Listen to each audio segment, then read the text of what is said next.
Trump's Ukraine policy continues to undermine U.S. NATO commitments, but NATO allies stand firm. President Donald Trump's foreign policy decisions continue to align with Russian interests and reshape NATO dynamics, sparking concerns about U.S. commitments to NATO and Ukraine. His recent statements questioning Ukraine's NATO membership and suggesting that Kyiv may need to concede territory to Russia have alarmed European allies. However, despite Trump's stance, NATO's European members are reinforcing their support for Ukraine and appear ready to bolster the alliance's defense strategies, even if the U.S. scales back its role.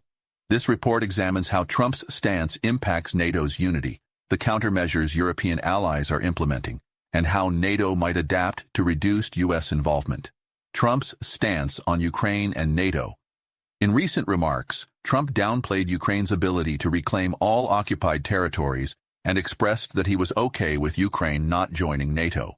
His administration has reportedly engaged in talks with Vladimir Putin about a potential ceasefire, raising fears that the U.S. may push for a settlement favoring Russia. These statements directly contradict previous U.S. commitments and undermine Ukraine's NATO aspirations. U.S. Secretary of Defense Pete Hegseth reinforced Trump's position at a NATO meeting in Brussels, stating that Ukraine's NATO membership was unlikely and that the restoration of Crimea and other Russian-occupied areas might not be realistic. This shift in Washington's stance has been met with dismay in Kyiv and celebration in Moscow. Russia views Trump's approach as an opportunity to fracture NATO, weaken Western-backed Ukrainian resistance, and reshape Europe's security landscape. NATO allies push back against Trump's softening on Russia. Despite Trump's ambiguity toward Ukraine, NATO's European leaders have responded firmly with public declarations of support and strengthened military commitments. UK Prime Minister Keir Starmer reaffirmed Ukraine's irreversible path to NATO membership and dismissed unilateral negotiations between Trump and Putin, emphasizing that Ukraine must be part of any peace discussions. French President Emmanuel Macron rejected any peace deal forcing Ukraine to surrender land, calling such a move capitulation. Macron made it clear that only Zelensky and the Ukrainian people should decide their future. Germany and Poland expressed concerns over the U.S. distancing itself from Ukraine, with Germany reaffirming its long-term military and economic commitments, and Poland strengthening regional defense alliances to counter Russian aggression.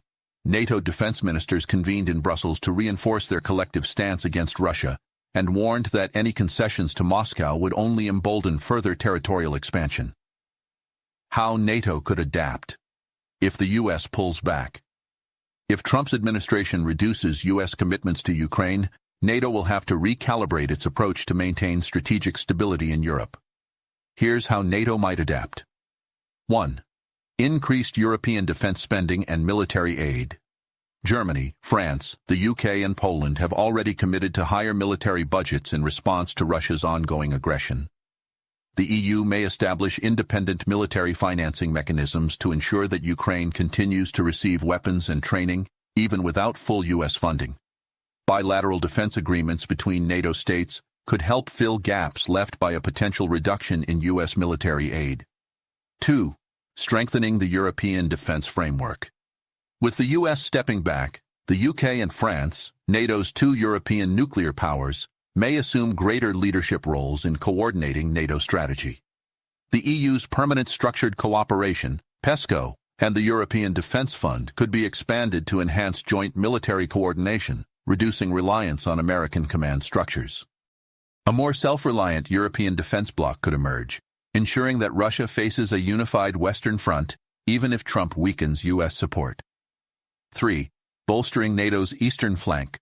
Poland and the Baltic states, Estonia, Latvia, Lithuania, all of whom view Russia as an existential threat, would push for increased NATO troop deployments along Europe's eastern border. New NATO bases and expanded military infrastructure in Finland and Sweden could deter Russian threats in the Baltic region. Joint military drills and intelligence-sharing initiatives would be expanded to counter Russian hybrid warfare tactics. 4. Strengthening cyber and information warfare defenses. NATO has already enhanced cybersecurity measures through the Cooperative Cyber Defense Center of Excellence, CCDCOE, in Estonia. Intelligence sharing and counter-disinformation efforts would be scaled up to protect against Russian digital propaganda aimed at dividing NATO nations. A stronger NATO-wide strategy against cyber warfare and election interference would be critical in countering Russia's influence operations. Challenges NATO faces without U.S. leadership. While NATO has the capability to step up its defenses, the absence of full U.S. backing presents several challenges. Financial gaps. The U.S. has provided billions in military aid to Ukraine. Can Europe sustain that level of funding independently? Lack of military coordination. NATO relies heavily on U.S. intelligence, logistics, and command structures. Can Europe quickly develop alternatives? Risk of political divisions. Some European nations, such as Hungary and Slovakia, already lean pro-Russian. A divided NATO could weaken its collective stance against Putin's aggression. How Tulsi Gabbard's confirmation as head of intelligence changes the equation. Trump's appointment of Tulsi Gabbard as Director of National Intelligence, DNI, adds another layer of uncertainty to U.S. policy toward Ukraine and NATO. Gabbard's past rhetoric on Russia. Frequent guest on Russian-backed media, RT Sputnik, where she criticized U.S. intervention in Ukraine. Advocated against military aid to Ukraine, aligning with Kremlin talking points. Russian state media and social media bots have boosted her messaging in past U.S. elections. What this means for NATO intelligence sharing. Could Gabbard downplay Russian cyber threats? There are concerns that she may shift U.S. intelligence assessments in a way that benefits Moscow. Will NATO allies trust U.S. intelligence under Gabbard's leadership? If European intelligence agencies see her as compromised, they may withhold sensitive information. Impact on NATO's cyber defense. If Gabbard weakens U.S. responses to Russian cyber warfare, NATO will have to compensate with stronger independent digital security measures. Conclusion: NATO's resolve remains strong, but new challenges lie ahead. While Trump's stance on Ukraine has created uncertainty, NATO's European allies remain resolute in their commitment to Kyiv. The UK, France, Germany, and Poland have already prepared to take on greater responsibility for Ukraine's defense. The biggest test will be whether Europe can sustain military and financial support without full U.S. involvement. If Trump and Gabbard reduce American backing, NATO must accelerate its independent defense strategies, expand its military funding, and reinforce European leadership to prevent Ukraine from becoming vulnerable to Russian advances. Do you think NATO can hold the line without full U.S. support? Let us know your thoughts below.